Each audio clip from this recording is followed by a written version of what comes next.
A outra tem relação a uma determinação do Donald Trump de simplesmente parar de usar carros elétricos. Essa é uma confusão que está acontecendo aqui nos Estados Unidos, envolvendo não só órgãos federais, a determinação do Trump é em órgãos federais, em prédios federais, onde carros elétricos, ônibus elétricos, enfim, estavam sendo utilizados. O Trump determinou especificamente com relação a esses ambientes. Só que há um problema agora grande na indústria automobilística e também entre aqueles que compraram carros elétricos. Por quê? Porque durante o governo Biden ele acabou incentivando essa compra. Então, era muito comum você, em lugares distantes, ermos, eu cheguei em alguns parques nacionais e ter ali o pessoal que quisesse abastecer o carro elétrico, né, o seu veículo. Só que durante a administração do Trump, isso mudou completamente. Ele não está mais incentivando isso. E, evidentemente, você precisa construir ali uma logística para ter esse tipo de dispositivo em diferentes locais dos Estados Unidos. Então, agora, a indústria automobilística americana está parando de produzir carros elétricos e muita gente que comprou veículos elétricos, inclusive da Tesla, do Elon Musk, que está ali junto com o Donald Trump, está com receio do que vai acontecer, se vai conseguir comprar o carro e depois ter como encontrar ali o local para plugar e ter energia para o seu veículo rodar. Então, a polêmica que está acontecendo aqui nos Estados Unidos é referente a uma mudança radical na política pública de Estado com relação aos veículos elétricos. Eu pedi para o Barão trazer as duas notícias de uma vez, porque eu me lembrei de uma coluna recente do Ezra Klein, que é um colunista do decano do New York Times. E ele escreveu o seguinte: se você quer entender Trump 2, precisa ouvir o discurso do Steve Bannon durante Trump 1. Foi lá em... Oh, meu Deus do céu, que agora... cadê o seu login? Faz o login. Mas basicamente o que ele escreveu foi o seguinte, pronto.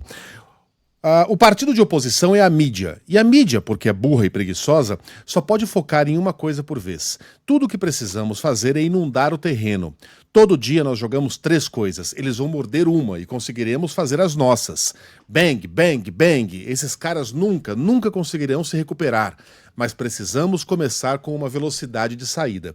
O que foi Donald Trump 1 tem sido Donald Trump 2. A produção em escala industrial, numa velocidade estonteante de fatos, que você não consegue acompanhar. E você não tem alternativa que não seja a pelo menos dar um pouco de atenção a cada um desses assuntos, porque muitos são completamente absurdos e alguns são simplesmente ilegais. Não há uma alternativa de você fingir que não viu. Você tem que abordar esses assuntos, mas você não consegue se aprofundar em nenhum e você cria de bônus no eleitor a sensação de que a imprensa está obcecada por Donald Trump, porque só fala disso, não fala de mais nenhum assunto. Se é assim entre nós, que temos os nossos assuntos a tratar, você imagine o tamanho dessa armadilha, como é difícil sair dela para quem é apresentador de jornal de All News nos Estados Unidos. Com essa produção estonteante de factoides, você, enfim, vê uma ilegalidade lá, você precisa explicar para o ouvinte por que aquilo é ilegal, onde que está prevista a lei que contradiz aquilo que foi anunciado pela Casa Branca. E enquanto você está fazendo isso, já surgiu uma outra notícia. Ou duas, né? Ou duas. Qual é a alternativa você não consegue acompanhar. Não tem, né? Alternativa. Esse é o método Donald Trump de governo. Não há alternativa.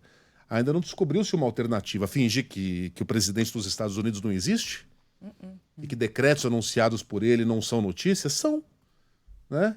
É um jogo sujo, é um jogo desigual, mas é o jogo que está sendo jogado.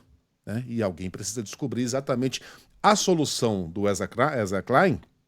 Aliás, o título do artigo é "Pare de ouvir Donald Trump". Mas como? Como? Barão, se tiver uma sugestão, pode contar pra gente às 11 horas. Não, deixa eu só contar rapidinho duas desses exemplos. Uma é a invasão ali, que o Trump disse que iria tomar a faixa de Gaza. Ele já desistiu dessa ideia que a gente ficou discutindo aqui, o mundo ficou discutindo durante alguns dias, né? Imagina só, construir ali prédios na faixa de Gaza, Trump Tower e tudo mais, resorts. Ele já desistiu dessa ideia de assumir a faixa de Gaza em meio ao conflito que prossegue ali com Israel. Essa desse primeiro governo. E eu vou falar uma do governo anterior, que ele anunciou um remédio, um medicamento que era muito eficaz para acabar com aquele fenômeno que a gente está vivendo do coronavírus, que chamava cloroquina, né? O Trump veio, declarou cloroquina num discurso, 2 discursos, depois parou de falar sobre cloroquina porque ele percebeu que não valia absolutamente nada. A cloroquina, ele desistiu, imediatamente desistiu, como desistiu agora da faixa de Gaza. Só que aí alguns presidentes pelo mundo continuaram com esse discurso que a cloroquina era boa, com o Trump já tendo desembarcado nessa loucura que a gente está vivendo, por exemplo, agora também aqui nos Estados Unidos, de um monte de coisa que ele fala e depois simplesmente some do noticiário, some porque ele não leva adiante. E só para contextualizar, Steve Bannon é um cara que já foi preso, hoje ele está solto, é um cara muito próximo de Trump, e se há alguma dúvida sobre alguma simpatia de Elon Musk pelo neonazismo alemão, pela extrema-direita alemã, e aquele gesto feito por ele, eu já tive essa dúvida, dei a ele o benefício da dúvida, hoje não tenho mais. Em relação a Bannon, não há dúvida nenhuma. Ele já fez 2 vezes esse gesto em 2 eventos diferentes, falando exatamente sobre a extrema-direita alemã.